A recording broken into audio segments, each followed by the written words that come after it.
good. Very good. I'm all right. There we go. Oh, that's such a pleasure. Thank you for having me. This maybe didn't happen. Like I've already chatted to some of you. I know a bunch of you in here. I was chatting to Heather. I had a horrible bug, like some kind of flu. Not COVID. Tested multiple times, but definitely flu for the last week. That just broke yesterday. I had a temperature of 100 plus yesterday, and then today, fine. So I was going to talk to you about that for a little bit. This will be obvious to you guys, but like you all know this stuff. But here's what I did. I slept with an onion in my sock, and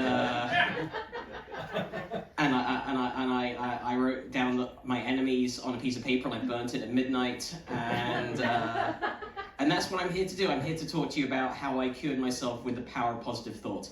That's where it comes. I have a wristband, a hologram wristband that I think really helps, and I will be selling it after my set over lunch. So if you guys want to buy that wristband, it is embedded with all the power of the hologram, which is the world's most ancient shape. And so that's pretty cool, guys.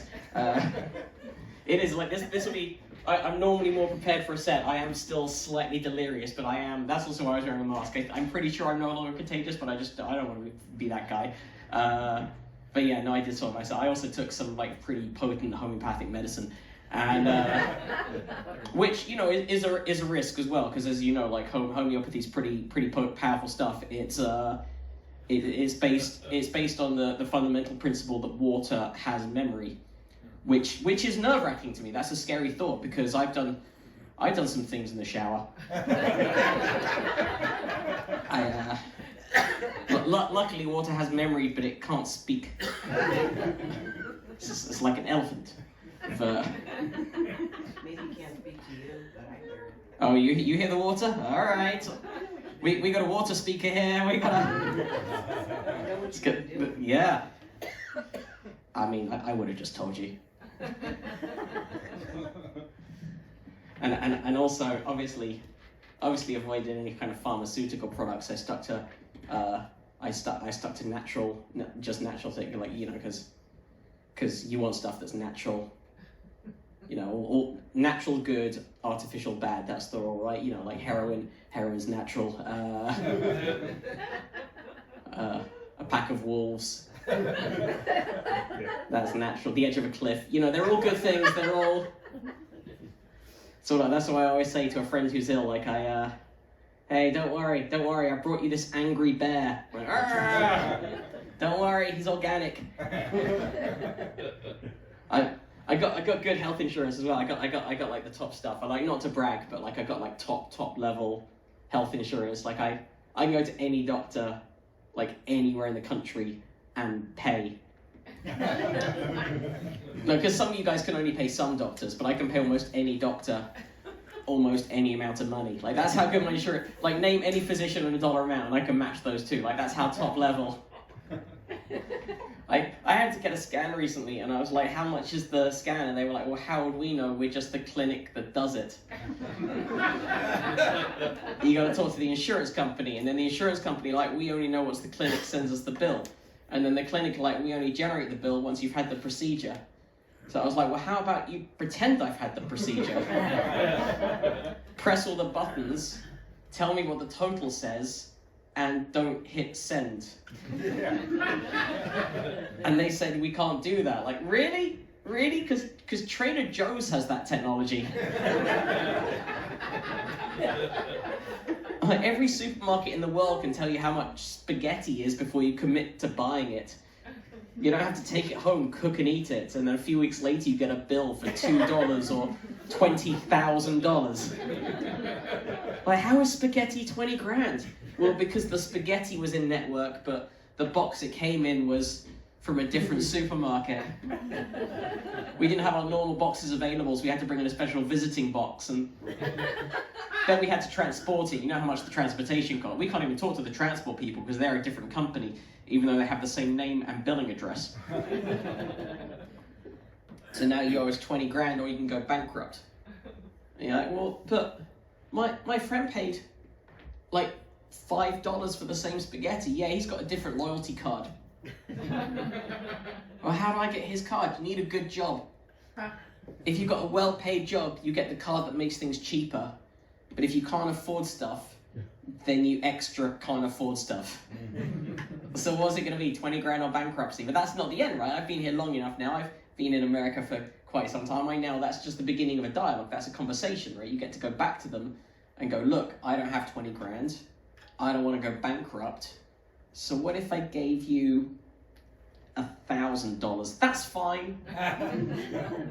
Well, yeah, $1,000's fine. As long as $1,000 is difficult for you. If $1,000 is easy, we're going to need a lot more money. But if it's going to ruin your year, we'll take it. Like, we need to feel pain through the transaction. We're not running any kind of racket here, but we need to know it hurts. Like, that's what we get off on. Like, more than once, I've had a medical bill, and I've called them up, and I've gone like, hey, like, there's something on this bill. I don't think I'm meant to be responsible for this. And they've gone, yeah, you got us. Like, whoops.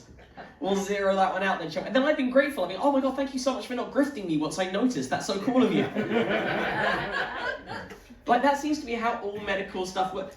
It's not just medical, it's all big companies worldwide now just have it like built into their business model. Just, let's just see what we can get away with. Like, I don't think that's conspiratorial thought at all. I think that's just like, that is just how it works, right? It's like we had it with our internet recently. I'm sure you've had similar, where we were paying our internet every month and then just suddenly it was $10 more. And then a few months later it was $20 more. And then it was 30 more, and then we called them up and we're like, hey, what are you doing? And they're like, back down we go. Yeah. It's like the just the tip theory of business. They're like,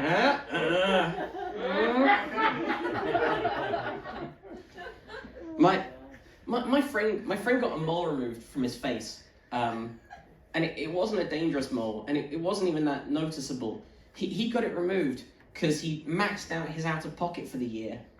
So he started getting random surgery. Like, I don't think you should be treating healthcare like a Vegas buffet. Like what do you got? Give me everything. Give me the works. Give me a bionic arm. I want to crush cars at parties. I want to play in the NFL in my 50s. Give me everything. It has been a while that I've been here now. I've been here a minute. I came here from London in mid-2000s. I'm a full citizen as of a few months back. I know, yeah. It's always nice to join the last season of a show.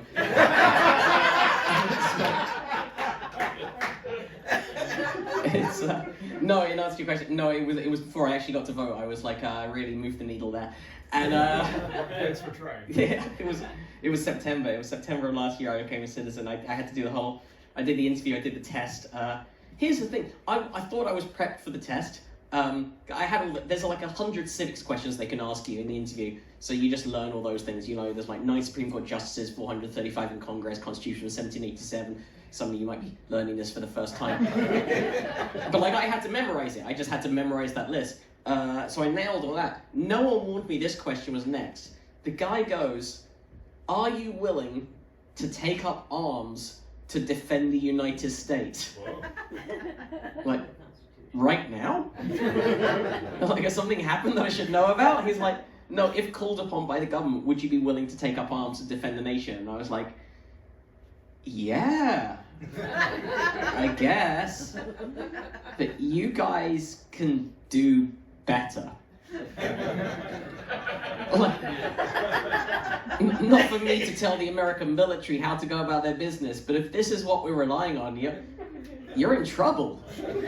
Why are you recruiting? Why do you even need me? Like, the American military is fine. It's a pretty big military. It's the biggest of the militaries. Why are you adding a 5.5-foot comedian like with asthma who like plays pickleball once a week and calls it my cardio? Like, why are we recruiting this? Like, Uncle Sam wants you. Like, to rub sunscreen on his back? What are we doing? They ask everyone that question. I checked. Like, they ask everyone that question. The next person after me was an 80-year-old grandma. I mean, in a combat situation, if it's down to me and Nana Josephina to take up arms to defend the nation, I don't know if I can physically take up arms. They're heavy. I don't have good core strength. Like, can we? Can you use them on the ground? Does anyone know? Can I crouch near arms? But yeah, I got to vote for the first time in America. I did that. It did feel good. It, like, as not particularly effective as it might have been, it still, you know, I've lived here a long time. It was a process. Also, like, it was a lot of work to vote in America. Like, in the UK, I've voted in the UK for years now, and general elections in the UK, you vote for one member of parliament. Sometimes there's also a local council, you vote, like, sometimes there's a mayor. Like, at most, that's like 3 boxes. Like, I have my happened subsequently, because I've known that happened well. I've told a bunch of people that story over the years. And then I was chatting to an aeronautical engineer once, and I told him that story, and he was like, "Oh, that's a funny story." Thing is, we're not entirely sure. I mean, we've got some pretty good models, but no one's 100% on it. I think that's a beautiful thing, but like, I don't think that's what she meant. Yeah. I'm going to go on a limb and go, like, I don't think she was like, well, people are going to say it's Bernoulli's principle, but it's not Bernoulli's principle, because how does a plane fly upside down? I think she's just existing in a world of wonder, and that's a lovely thing. But also, it was a little kick to me to just be like a little less smug about my own knowledge. I think that's a helpful thing for all of us sometimes, just to be a little, maybe you're not so fucking smart. So that's what I'm coming to the main crux of this, and that's why I'm here to talk about the link between vaccines and autism. And I'm pretty sure.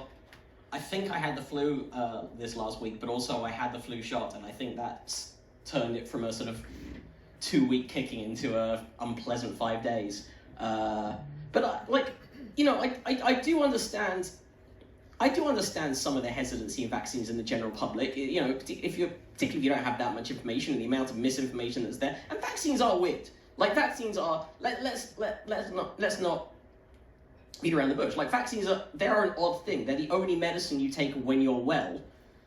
Like, it's a strange thing, and its history is bizarre. Like, its history is not the most savory of things. Like, the first vaccine, which I'm sure pop trivia this audience is going to shout out. Exactly that. Yeah, it was for smallpox, late 1700s. Edward Jenner, and like smallpox was killing loads of people, except for milkmaids.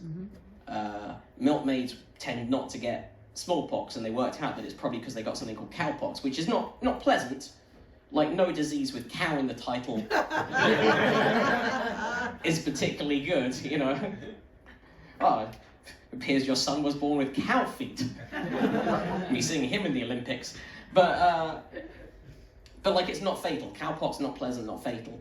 And here's what Edward Jenner did in the late 1700s, and here's why science was a lot more fun but less ethical back then. Because what he did, as I'm sure many of you know, is he took some pus from an infected milkmaid's cowpox pox, and he injected it into his gardener's son. Yep. And like, that was just a thing he was allowed to do back then. No one stopped him. He's like, look, here's the deal. I employ your dad to mow my lawn, so I'm going to put pus in you. Like that. And then he repeatedly exposed that kid to smallpox, and because that kid, James Phipps was his name, because he didn't die, Edward Jenner is now known as one of the fathers of modern medicine, as opposed to a horrendous child abuser. But this is the thing. That was like the late 1700s. Medicine, I don't think it's a particularly controversial statement to say, medical ethics have moved on a tiny bit in the 2.5 centuries since. Like, it's like, this is where they were back then. Like, this, when Jenner was doing that, it was only a couple of decades earlier that they officially split apart the medical surgery profession from the haircutting industry. Like, they were the same job. It was the same, like the barber surgeon. That was just one guy in the town. Two guys if you're in a big town. And you're lucky to have some choice. But even then, there's no Yelp. There's no way to find out who's the good one. You just have to wait around outside and go, well, I'm not going to him for my amputation. Look what he just did to Barbara's perm.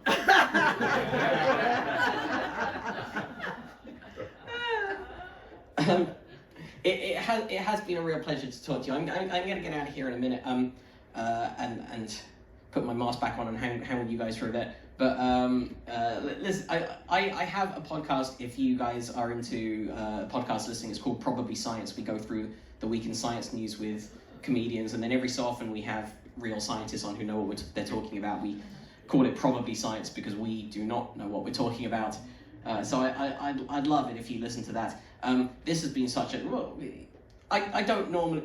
particularly for a first gig back after illness, this is what a treat to be doing a mid-afternoon gig in a lovely little theatre in front of a room full of skeptics. Like, this is not my normal Saturday gig. This is like, I'm going to be at the Comedy Store later. It's going to be a very different vibe. This is a very different feel, and it's adorable. Like, it's so lovely. I got here. I got here. You know, a little bit ago. I just left my bag unattended. Like, I'd never do that in a normal comedy show. I just chucked it in the corner and walked off. I'm like, it'll be fine. I went back just before I was introduced, and it had been embroidered. You just get a better class of vandal here. You really do. Listen, assorted skeptics and lovely people, thank you so much for listening to me. I'm back, Kirshen. Thank you very much.